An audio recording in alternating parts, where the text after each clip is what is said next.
Hey everybody, good morning, good afternoon, wherever you're calling from. We'll just give people a few minutes to pile in and then we'll get started.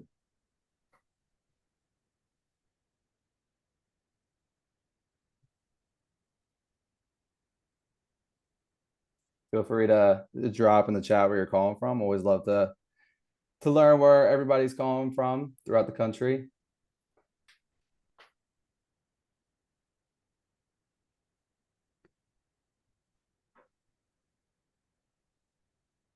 Cool. All righty. Well, we shall go ahead and get started then. So, hey everybody, thanks for joining us today for first timers. Welcome. We're excited to have you be part of this polymorphic webinar for people that have come and attended webinars before. Thanks again for joining us. So, the title of today's webinar is Meet Your AI Front Desk: Smarter Help Without Replacing Humans. So, my name is Connor Kelly. I'm a member of the polymorphic marketing team, and I'll be your host for today's webinar. So a few housekeeping notes before we get started. We highly encourage you guys to ask questions throughout the presentation. We'll answer your questions throughout the webinar, so feel free to drop those in there. And then also just a little reminder that you will receive a recording of this presentation about 24 hours after the webinar concludes. I know sometimes we get those questions throughout, so you will receive a recording probably around this time tomorrow. So without further ado, I will pass it over to Tyler to get us started. Tyler, ready to kick things off? Yeah, let's do it. Thank you, Connor. Everyone, I'm Tyler Smith. I'm head of customer success at Polymorphic. So this means I oversee our incredible team of customer success managers. So we're working directly with our customers to help implement a lot of the technology that we'll talk about today. And I promise I have a picture somewhere. I think it's animated. We like to keep it a surprise. But you know what I look like, fortunately. I also have the distinct pleasure of working very closely with Kyle here. We believe in a really tight connection with customer success and product and what we're prioritizing and how we're building it. Um, for me, I've worked with government as my customer really my entire career, and it's very much an honor to work at Polymorphic at this time when there are so many new tools coming onto the market and being a part of bringing those to fruition. And particularly excited because we sort of by default work with the change makers and visionaries, people who want to see a new way of doing things. So basically the audience of this webinar. So very excited to be speaking with you all today and for the discussion as well. And Kyle, I'll give it over to you. Cool. Appreciate it, Tyler. Yes, I'm Kyle. I lead engineering and product development here at Polymorphic. A lot of my background's been in the software industry. Started my career at NASA, spent a good amount of time at Google, really doing a lot of the early days research into what has turned into large language model AI. So even back in 2015, doing some of this voice AI research and understanding how transformer models work, which is kind of the underlying architecture of what really goes into powering a lot of the AI tools today. Spent a bit of time in the energy sector, but became very passionate about this intersection of AI and government and all the things that AI could do to empower government. And I think those use cases are really open-ended, and we'll really dive into a lot of those today here. Oh, there's your picture, Tyler. Snuck in there at the end. All right, very good. Cool. So yeah, so what we kind of want to talk through today, right? Just to really lay out the picture of how we see this AI front desk piece fitting in to how government operates. Is really like why this conversation matters. Like what are the forces sort of driving the adoption of AI today? We'll touch on exactly what an AI front desk is, how it works, how it benefits you. Tyler has some really, really cool real world examples from customers that we've gone live with that he can chat through to really highlight the impact of this technology. And then finally, as everybody always wants to know, like how do you actually get started? Right? I think this whole AI world can be a little daunting, and so we can share with you some easy steps you can take to make a first foray into thinking about the AI strategy you want to employ in your organization.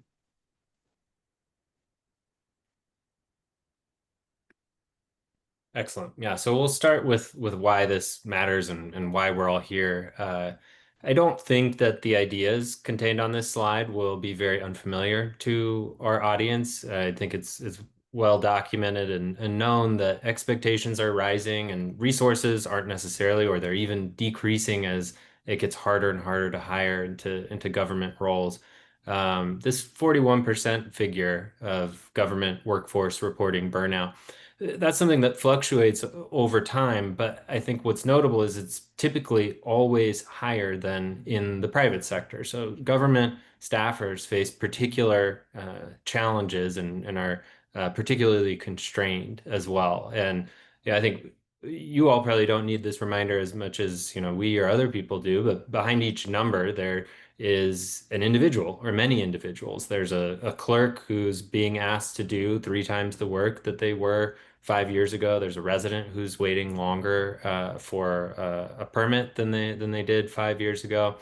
And these rising expectations, they don't take a pause because the workforce is more limited. It really just compounds and creates this cycle where there's just even more work to do for fewer people, more frustrated residents, more burnout among staffers. So I think it's very clear that the forces at work here really call for something to be done. And I think AI presents a really appealing option there for how can we do more with less.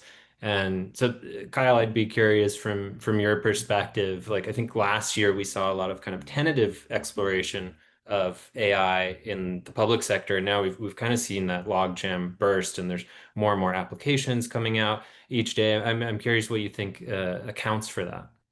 Certainly. Yeah, I think there's a lot of evidence that we've seen just both anecdotally and even in the data that suggests that I'd say a year to 18 months ago, there was maybe some skepticism, a lot of learning still happening about how AI works. Is it really useful for the kinds of workflows that government undertakes? And I think we've seen that shift over that time frame. And I think a lot of it goes back to folks using AI more and more in their day-to-day life. I think we've seen folks shifting from using Google search, for example, to using ChatGPT to get answers for things. And as folks have gotten more comfortable with the tools, that's one side of it. And then the real other side of it that's super important is the trust and maturity of the products in the space. Over the last year, I think there's been a lot of strides made in terms of what the models can do. So actually the capabilities of the AI, the reliability of the AI. If folks have heard about this idea of hallucinations, where AI previously was known to be let's say very liberal in the information it shared, sometimes making things up. We've seen a lot of those things be corrected and then put with the proper guardrails when deployed within products. And so it's really set up in the right framework now where the AI is guardrailed in the right way and then also applied in the right way to be super useful. And then again, I think the overarching thing there is across the entire landscape of everything. We just see AI adoption and folks becoming more and more comfortable with these tools.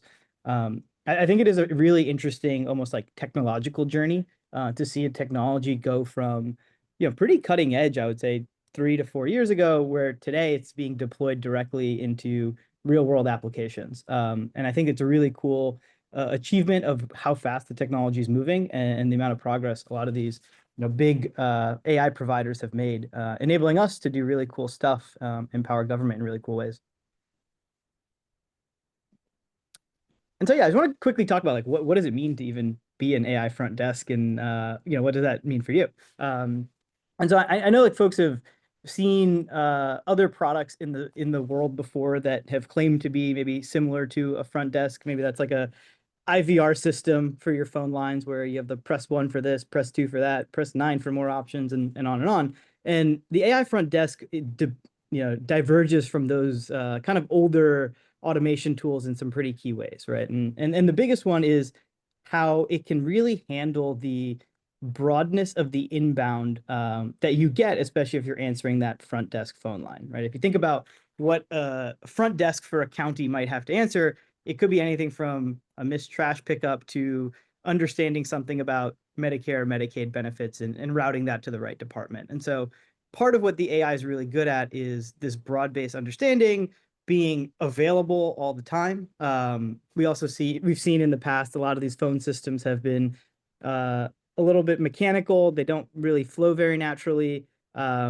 A lot of times if you're after hours, because the phone system itself actually couldn't answer anything, you're often leaving voicemails. And AI is really cool in that it can be online 24/7. It can be answering questions 24/7. If a resident calls in and they only speak Russian or Chinese or Portuguese, the AI can listen to that and adapt to it and start giving them answers in their native language, which we've seen be a very, very powerful tool for folks to understand everything from regulations, benefits, programs, eligibility criteria, even just how to apply.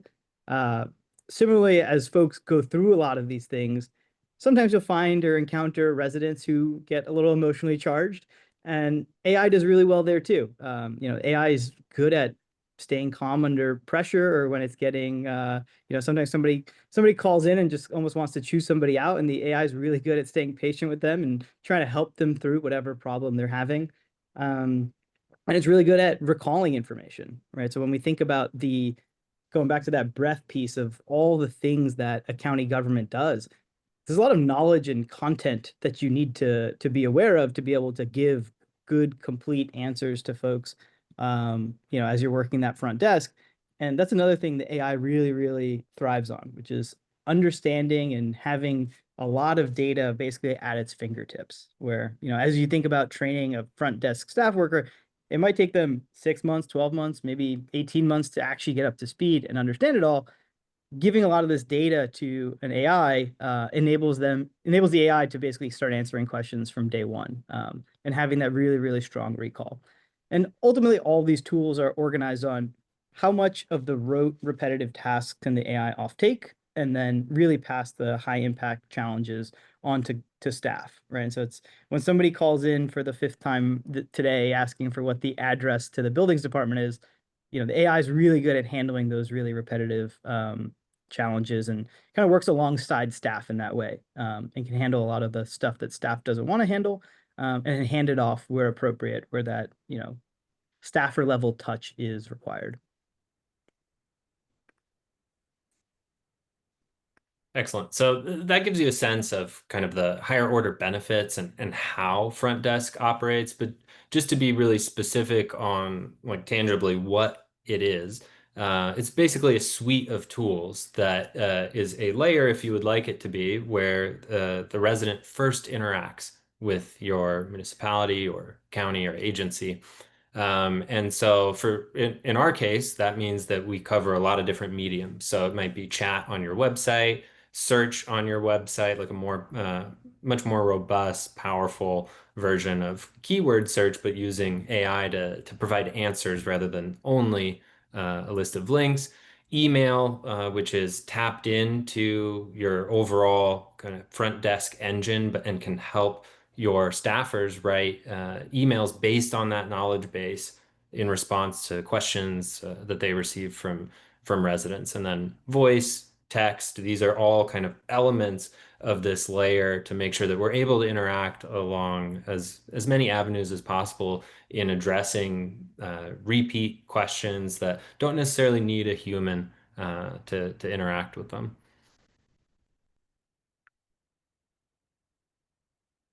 Definitely. And as we think about what it can do in addition to, those like more tactical benefits, there's a lot of things that AI has done that really pushes the frontier of, what chatbots or other kinds of, self-serve information technologies have done in the past. And what that really boils down to is providing things in more plain human sounding language, right? A lot of times we see government documents, code, laws, like a lot of that content is written by lawyers for legal interpretation. And so when a resident calls in, it's really hard, or, one thing you could do is give them that text back. But often most residents are not lawyers, and they're not going to be able to parse through all that information. And so really one of the really strong benefits of AI is it can translate a lot of that, say, legalese into plain English, and then answer specific follow-up questions that somebody might have, especially if like putting it into their context, right? It might be as simple as someone calling in saying, hey, I'm looking to put a swimming pool in my backyard. Like, what do I need to know? You could give them a bunch of building code and zoning code, but that's not super useful. What they're really looking for is a more simplistic answer about, let's say, how far that pool needs to be set back from their property line, and maybe how deep it can be, and what permits they're going to need to go build it. And that's where the AI can really, really thrive. And again, it goes back to even like summarizing long documents and getting the answer. So that building code or that zoning ordinance might be really long, and they're really looking for specific, selected, context-dependent information to be extracted from that and then given back to them in a very, human-sounding, natural English-sounding way. And then finally, like we were talking about before, being able to do all this stuff in a multilingual capacity is really powerful because you can almost get, in your office, you might say we can support 1 or 2 languages, like English, obviously, maybe Spanish, maybe there's one more in a particular community, but we see lots of languages being spoken all across America, and being able to tailor content and be able to answer folks and meet them where they are, especially the language they want to speak, is super powerful, especially when you get into this more complicated, nuanced stuff where, sometimes even a person coming in and visiting the office doesn't really solve the problem if we're having this language barrier problem. And so, over voice or over chat or via the AI, we can have a really, really strong resident experience because we can meet them where they are. And as we go through all of this and, we get more and more interactions with the AI, the other thing it can really do for us is help surface content gaps or understanding how to curate the actual data that we're putting out there, right? And so parts of that would be like, what content is actually on the website? What content is in these different documents?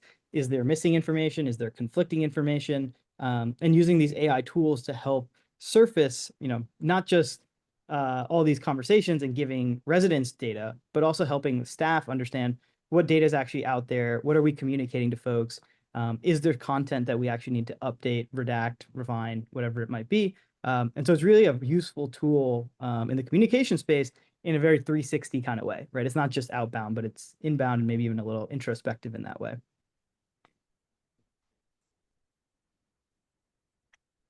Yeah, excellent. So to get really specific here, I really wanted to talk about Pineville, North Carolina. Now, we work with counties as large as a million people.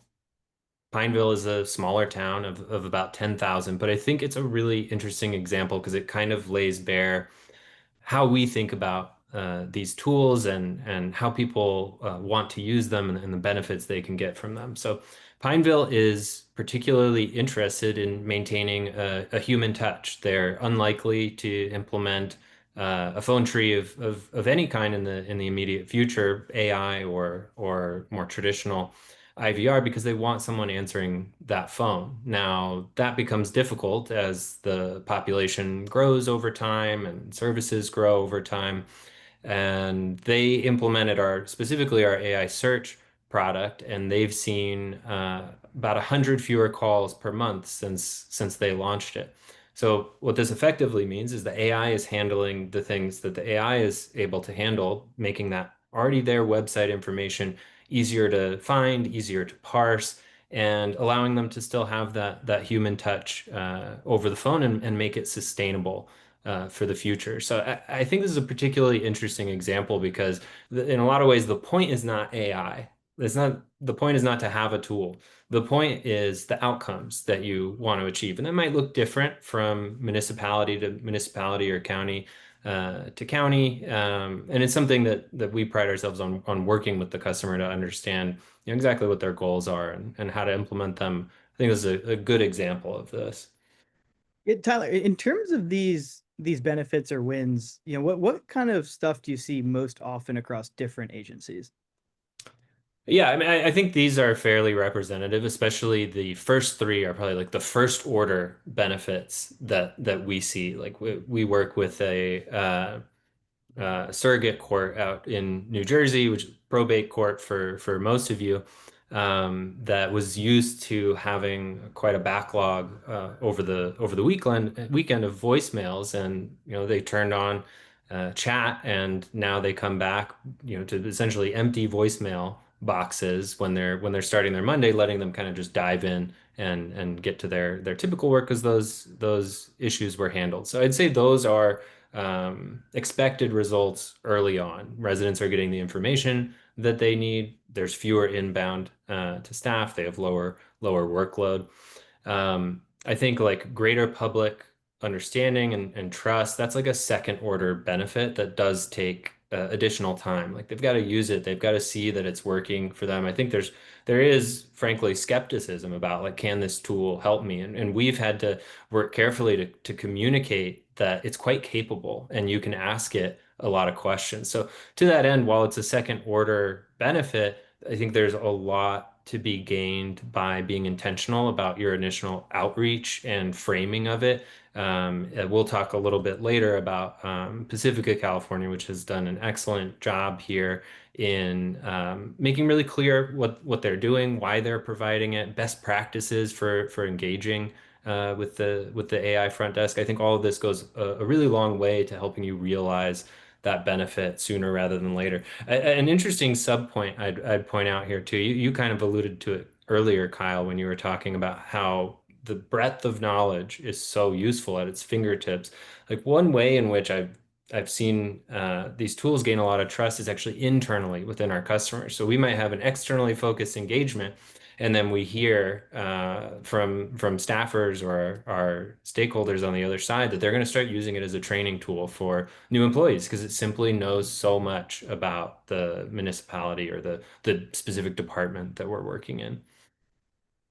Yes, it's funny almost how we came to see that happen, where we were seeing staff going to their own website, talking to their own AI, asking questions for themselves. Where, you know, initially those tools we were thinking were intended just for resident use. We're actually seeing some staff adoption, which is really cool to see, and you know, just goes to show how useful and kind of flexible this technology really is, because it can serve a lot of different use cases.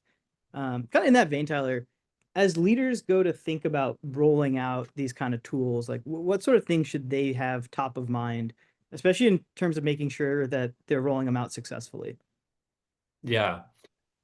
Yeah, I mean, the primary recommendation that I would get is to get curious about what is happening within your municipality or county. Like it's really, as I mentioned, it's not about having the tool, it's about using the tool for specific outcomes. So I would get curious about like who's fielding most of our calls? Like what department is inundated with phone calls?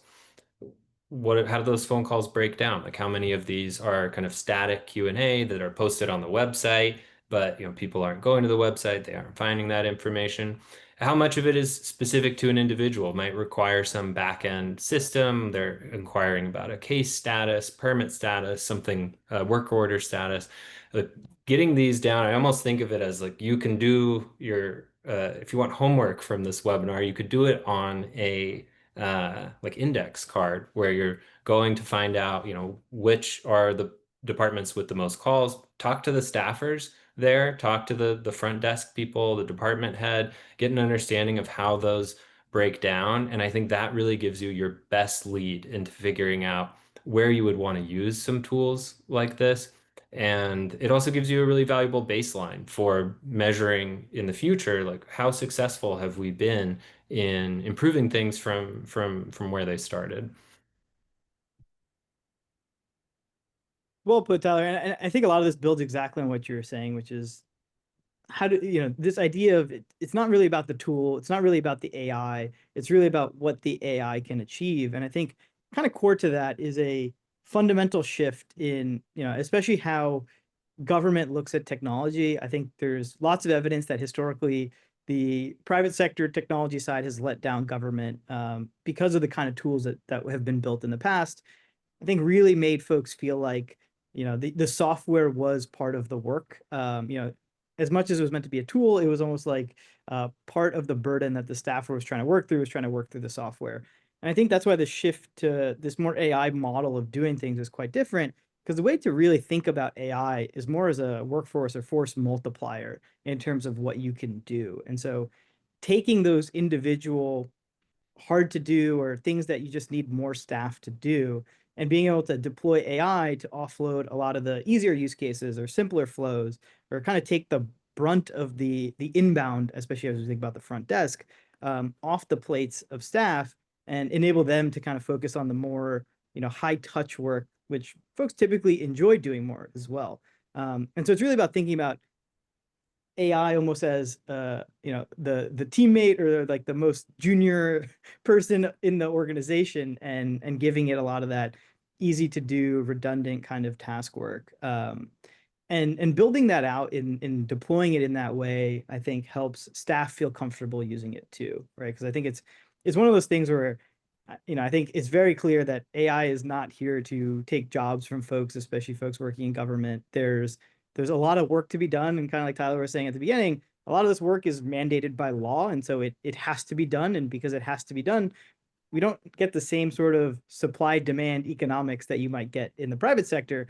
It just has to be done. The demand is there, and maybe the supply of people to do that job to fulfill those requests is kind of low. And as budgets are shrinking and things of that nature, like looking to other alternative ways to amplify what your workforce can do, that's really where I think AI fits into this big picture. And it becomes that, first pass, or first line of defense against a lot of this inbound. Yeah, so Kyle, this might be a question that I'm more used to answering, but I'm interested to know your answer, because I feel like you know our customers quite well, especially just from being more on the engineering side. But have you seen times when this kind of mindset shift has helped with adoption? Definitely, definitely. I think there's like a lot of folks who, when you think about, if we zoom out a little bit, going back to like what folks have called like automation in the past, right? Going back to if it's like an IVR system or things of that nature, where you're maybe even degrading the resident experience, as a means of trying to improve the staff experience. And I think historically there's been a lot of that, where it's like we try to improve the staff experience or reduce the amount of labor put on staff by having residents do more, right? And I think the press one, press two, press three, phone Mhm. kind of that thing. Where I think this mindset shift today is we can actually have this rising tide lift all boats and improve the resident experience, improve the staff experience, and thinking about that mindset shift of, it's not that we just need to deflect work or try to not do things internally and have other folks help out, or purely automate things. It's that we can actually deliver better experiences to residents, as well as delivering a better experience to staff in terms of their day-to-day job and workflow. And I think when staff gets sees that perspective, and they're not seeing, the AI as maybe an adversary, and seeing it actually as, say the most junior teammate, or whatever you want to call it, that really leads to quick adoption, and ultimately the technology just works, right? And I think that's like the ultimate proof point, is when staff starts interacting with it, even if that was not the intended use case for the AI, maybe the intended use case was for residents to use it, but because it works so well, we see staff adopting it organically. And so I think folks have really come around to these tools, and that mindset shift is definitely settling in. Yeah, I think that's really interesting. Like there's really multiple sets of beneficiaries in this case. It's really the residents and the staffers. So it's not about triaging and like trying to push people away. Like no shade to the IRS, but I was on the phone with the IRS yesterday, and it's very clear that their phone tree is constructed as a wall more than anything else.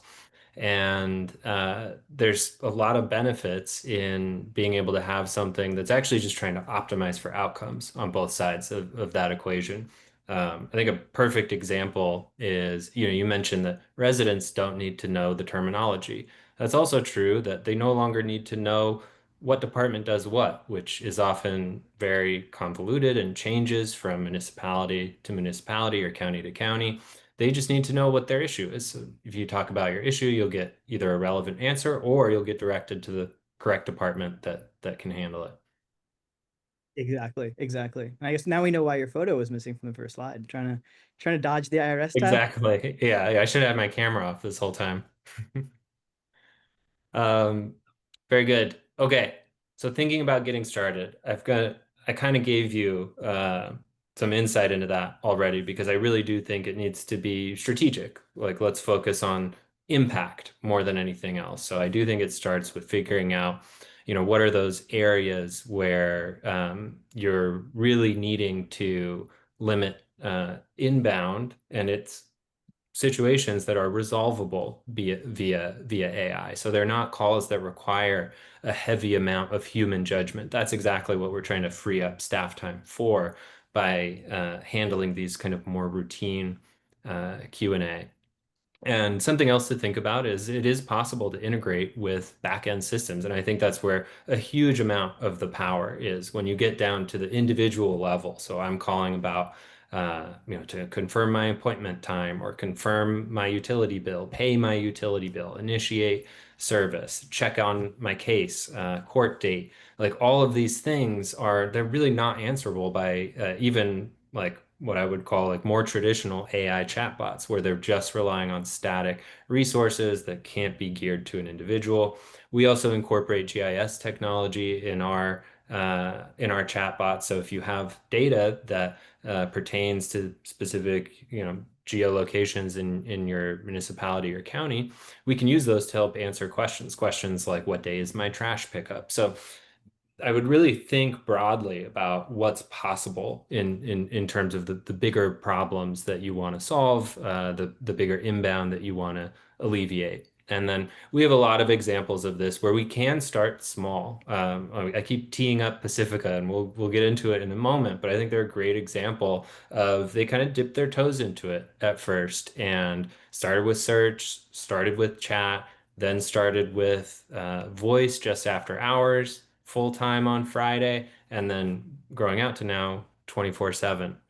So it is possible, and we work with our customers on these rollout plans. It's possible to start small, like what's right size for you, and then expand out from there. And beyond that, any good system like this has to have monitoring and adjustments on an ongoing basis. So it's not enough to just slap it on there. We need to be continually looking at what are our key metrics, how are residents responding to this, where are we doing well, where could we be doing better, and then make adjustments from there. I guess here's a question for you, Tyler, right? I think the elephant in the room for anyone who's ever procured software in the past is, what does implementation look like? And maybe why is this different than other kinds of implementations folks may have seen in the past? Yeah. I mean, like anything worth doing, it does require a time investment, and it's a little paradoxical. It's right. It's like staff are short on time, and like now we're asking you to dedicate time. But I think it's one that has a particularly fast ROI. You asked about what results do you see earliest. You really start seeing that drop off on inbound pretty soon after going live. Time savings for staff. So it's an area that I think is worth it. Our team, uh, particularly because this is a newer technology, our team has a very white glove approach to tailoring the implementation and the rollout to what you would like, either relying on our own internal QA and testing before going live, or working with you on one or more rounds of testing for this system. So there's a lot of flexibility built in there based on your assessment of the system and its performance.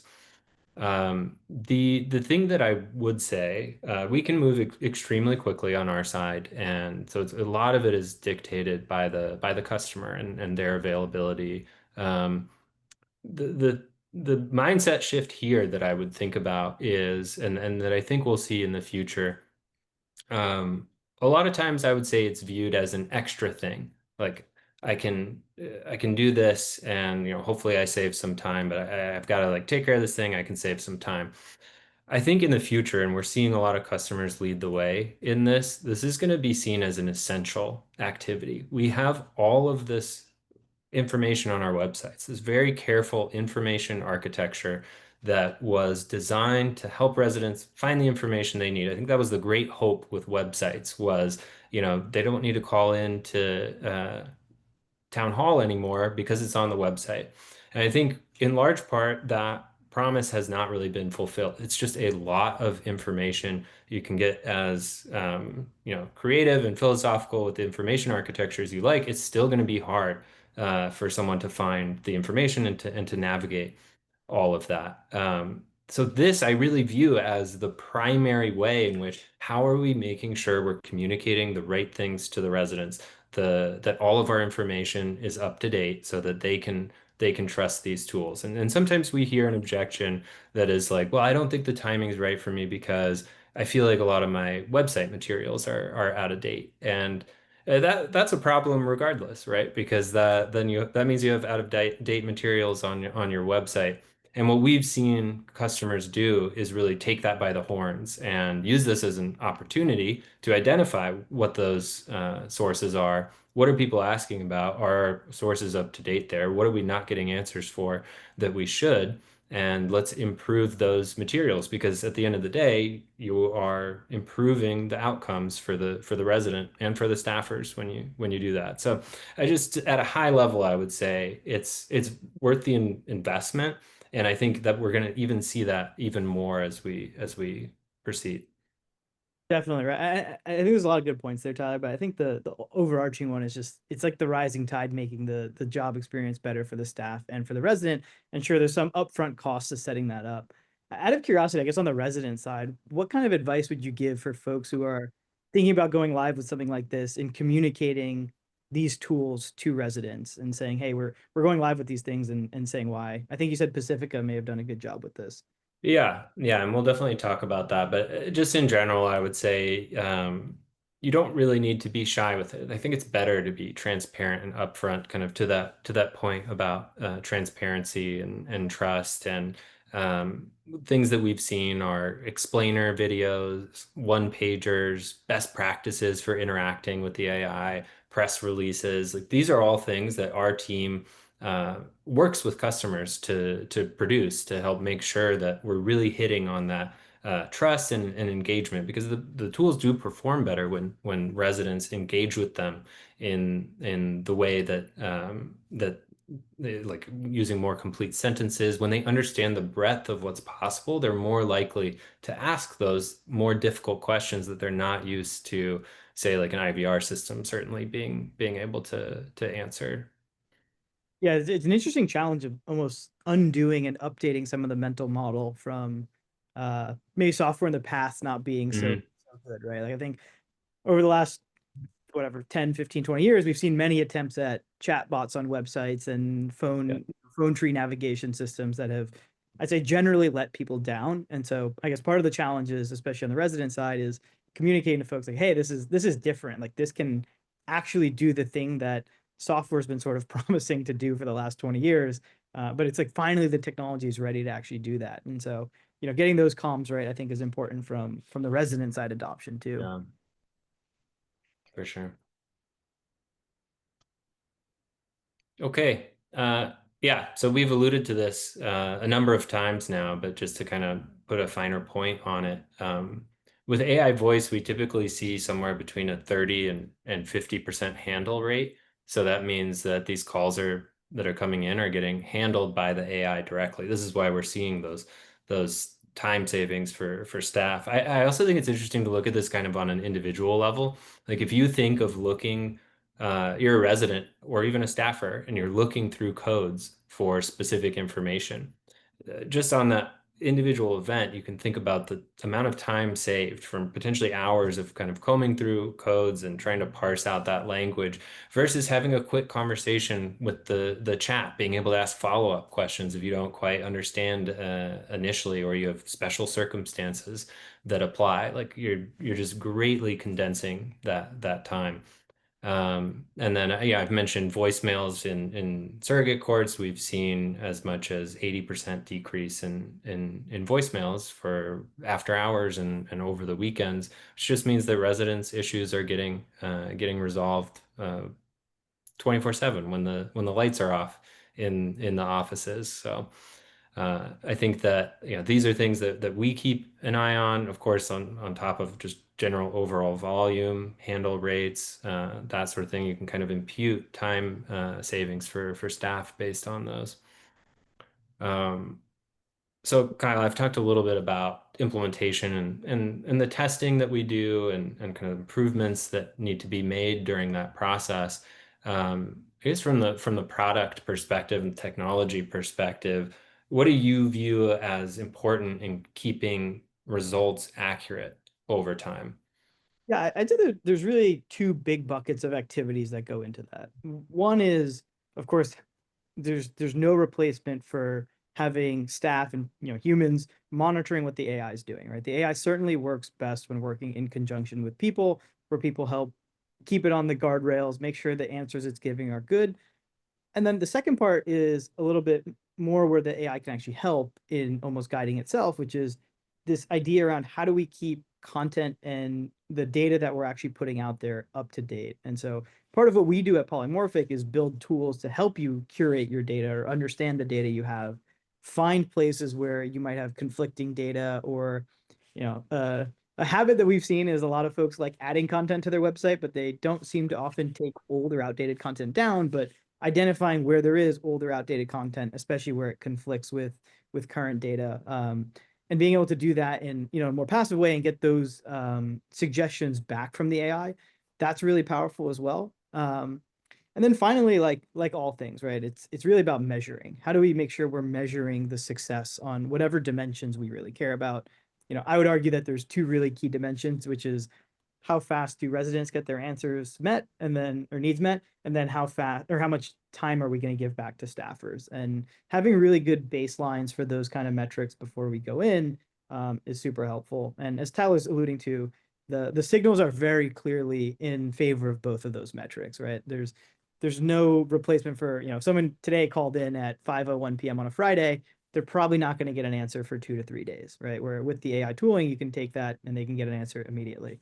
So immediate benefit to the resident, and then same on the staffer side, like not seeing that voicemail on Monday morning when they have 10 other things to do when they walk in the door. Super helpful of just taking a really, really big time sink off their plate and them only getting the more high touch or more complicated voicemails that really require their attention coming to them. Yeah. So yeah, I'm curious, like in terms of like other customer stories you have, obviously there's been Pacifica and Pineville, other ones you've identified here that we've seen a lot of these wins showing up and they have good, clear, measurable impacts.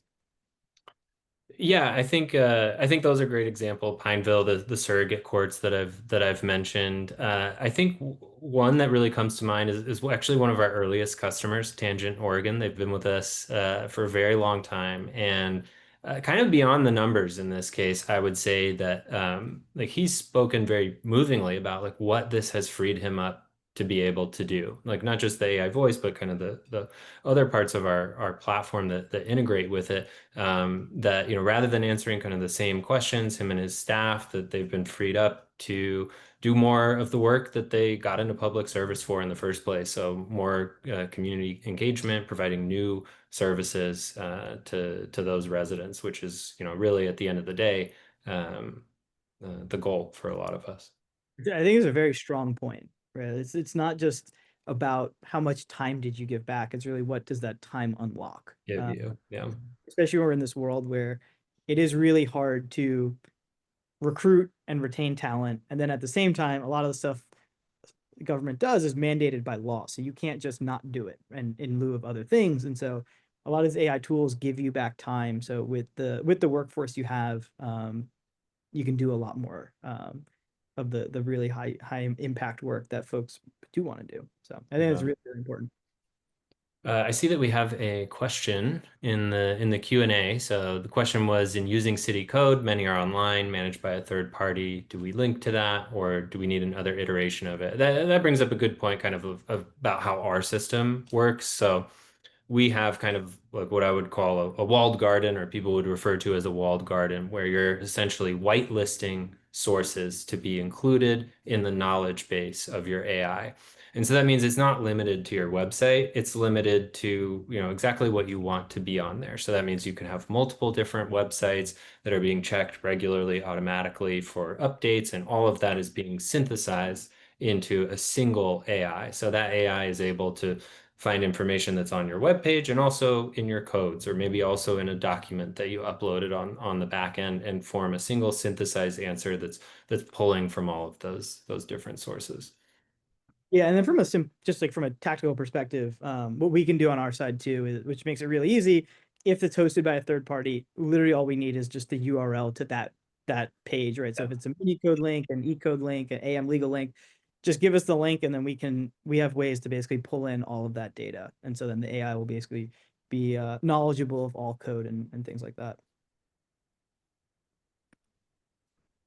And so, yeah, as we roll out these AI tools, I think, like as Tyler's mentioning, it is definitely an iterative process. Things will need to be adjusted, especially as content is ever changing, new things get deployed. We identify new places where there's conflicting content or outdated content.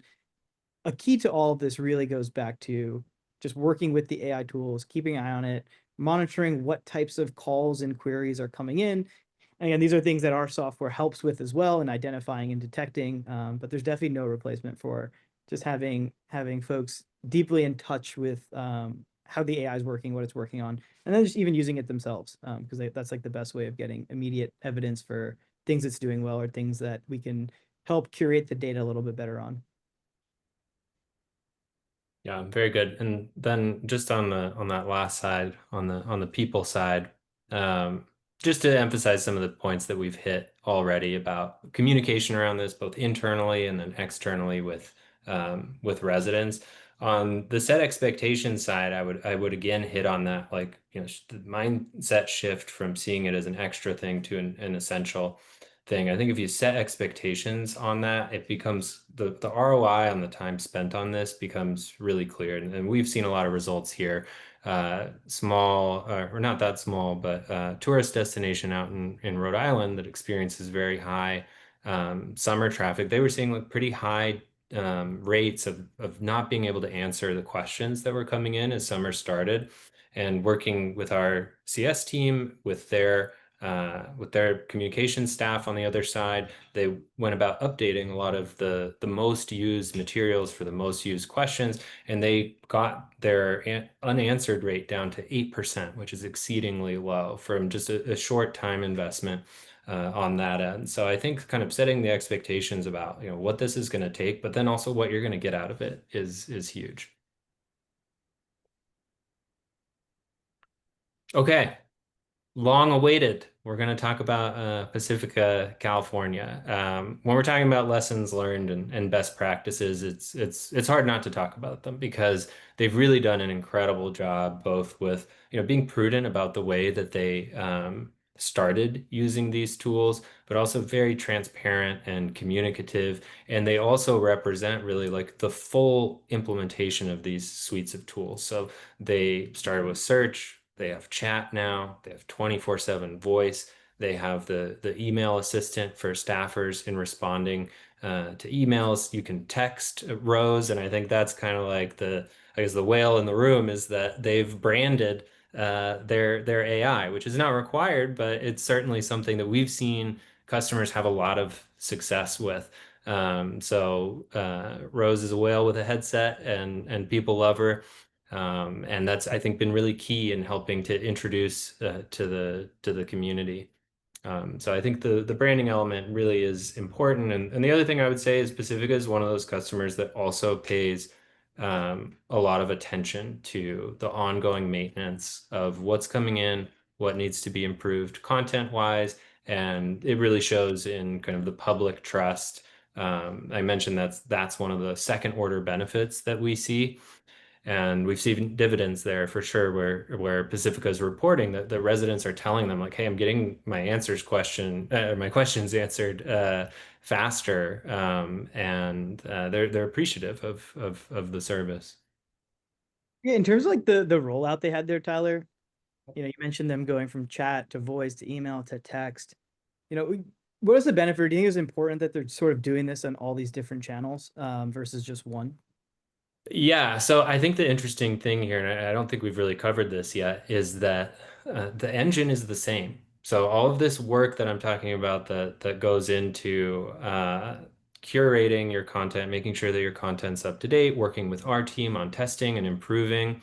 Once you have that for one, so chat, search, email, you have it for all of them. So really all you're doing is getting more and more kind of ROI on those by offering it across additional channels that people might reach out on. You know, like what we've seen is sometimes there's certain topics that people just want to call in about. And they don't necessarily think to go to the website and let me ask a chat bot. So I think being able to kind of meet people where they are and the way that they want to interact, and then exposing them to the fact that you really can get good information out of these tools is really important. And they've recognized the benefit of that, and they've moved kind of full force into it. And I think we're often bringing tools and resources to our customers, but I think we are often learning from our customers all of the time. And I think this was a good case where we saw best practices based on what Pacifica asked for. And like we worked with them very closely on providing a lot of these materials for them and building them out. And this is something that we're eager to have undertake similar outreach efforts to Pacifica with other customers now that we're armed with a lot of these materials. Yeah, it's a great I think case study in terms of the like iterative staged rollout and almost being able to get more and more of the benefit. Because I think, like as Tyler's alluding to, I think what we've seen across customers is that there's like an increasing benefit as you go from like search to chat to voice, where I think voice is almost like the holy grail there, where that's where people certainly are going to interact. Everybody's going to call in over the phone. Doesn't matter if you're 16 or 80 years old. Like the phone is like the ultimate medium there. And so being able to refine, curate, become comfortable with the AI when it's a chat bot, but then knowing you can stick that same knowledge engine behind an AI voice over the phone, I think is like a super powerful way to just ramp up the value you can get from the product, but still doing it in an iterative way that allows folks to feel comfortable with what you're doing as you're doing it. In terms of like how they're measuring or thinking about success with residents, sounds like they're getting some like anecdotal evidence that residents a good experience. Do they have like more concrete numbers that they have or ways of tracking how residents are interacting with Rose? Yeah. So next step for us with them is releasing a resident survey that can be linked to over AI voice so that we can actually ask really specifically, like, how would you rate your experience, kind of like a traditional Likert scale. But also was your issue resolved? We actually run analysis on our side as well, just looking at the logs and being able to see, okay, what percentage of these were handled by the AI, in which what percentage needed to be transferred out to an individual to look at them. So those are key metrics for us. But I think they're at the point where they're really interested in understanding what's benefiting the resident right now.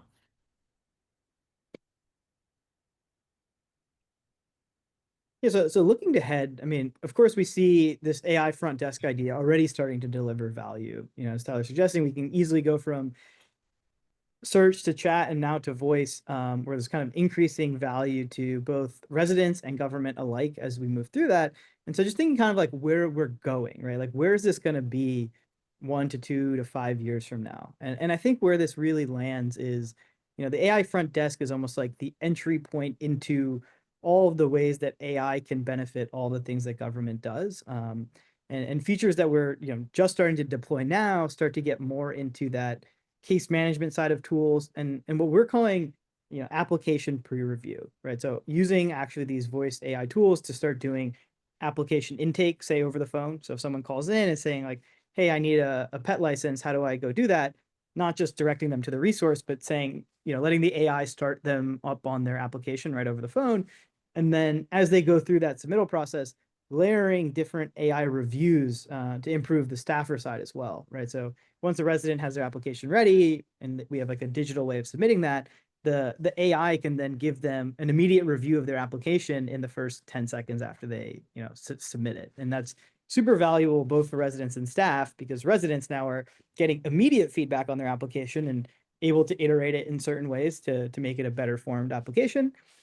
And then super beneficial to staff, because staff is now not dealing with that sort of first pass application for a lot of things, where there's almost certainly going to be things that are wrong and it's going to require revisions, where well-formed applications can actually go through the process a lot faster and reduce the burden on staff quite a bit. And so I think as we think about how these AI front desk tools sort of grow vertically and can tie more deeply into the sort of longitudinal processes that happen, I think we're going to see more and more impact of what AI can do for alleviating the burden on staff to do a lot of this monotonous, redundant, like same application review work over and over again. And again, going back to this idea of giving them more time, not just to give them more time, but to allow them to focus on some higher impact, maybe longer term thinking potential project kind of work. And so Tyler, yeah, I'm curious like what your thinking would be other useful ideas in terms like that front desk AI pre-submission review. Because I do think this is like a very powerful idea of, not just answering questions, but now starting to help with some of the actions that staff are performing. Yeah. Yeah, I think it's interesting. I think we've spent all this time, and the name of the webinar is AI Front Desk, but I could really see a future where that name is not as useful for what it's describing. Like front desk, you're thinking about directing, maybe answering simple things, but this is about taking on actual work with a lot of the tools that you're talking about. So like being able to go into a system and update some data on behalf of a resident, or like we have text to apply processes right now where if someone finds a workflow, they can get it sent to their phone, they can start filling it out. And in the future, they'll even just be able to fill it out over the phone. GIS, those integrations with other systems, and AI pre-submission review. Now, Kyle and I are not marketers, so maybe we'll probably have a different name for that in the future, but it's an extremely powerful tool. Because if you think of the contrary example to, there's common mistakes residents make, if they can be alerted right away and fix it, great. The alternative there was it would have to wait for a staffer to see it. They look at it, immediately know that something needs to be improved, send it back to the resident. It's now waiting for the resident to see it. The resident sees it, fixes it, sends it back to the staffer. Staffer has to wait to see it. All of that became seconds of the resident being able to look at something that you just can't automate without tools like artificial intelligence to be able to catch these mistakes. So it's very powerful, and I know we're running short on time here. We kind of run up against it. It looks like we got one question Slide. from here, Tyler. If you want to, Yeah. one, someone's asking if we've seen these tools work in an IT service desk environment. Yeah, I mean, I think it's applicable. We have not yet implemented one of those. So like our use cases really are more external for the most part. Like our customers do sometimes use the tool for internal information. I think it would certainly work so long as we can have access to all of the support materials that would need to feed into that. And it would depend on sort of the depth of functionality that you're looking for. Like I've talked to some folks in this area, and what they've been looking for is we want it to integrate with our system that is tracking what machines we have, what assets we have, and what updates have been installed on them recently. And that's a very heavy internal use case. And so our tool, as it's currently designed, wouldn't move into that area, but certainly based on straightforward Q&A for initial troubleshooting so that people can self-service based on your materials that you have, and then being able to escalate as needed to an individual. It certainly would serve that function. And we do actually just have a recent customer down in Arizona that's doing exactly that for sort of straightforward, like 80/20, what are the most frequent questions that we get about IT, and here are the answers for them. So I think there's possibilities there, certainly. Yeah, and one other kind of feature we've been looking at that helps with some of this too is what we call AI assisted case routing as well. So it's when cases come in, being able to not just route them to the right department, but maybe even be more granular and have the AI make decisions on who that staff is that actually handles that particular scenario.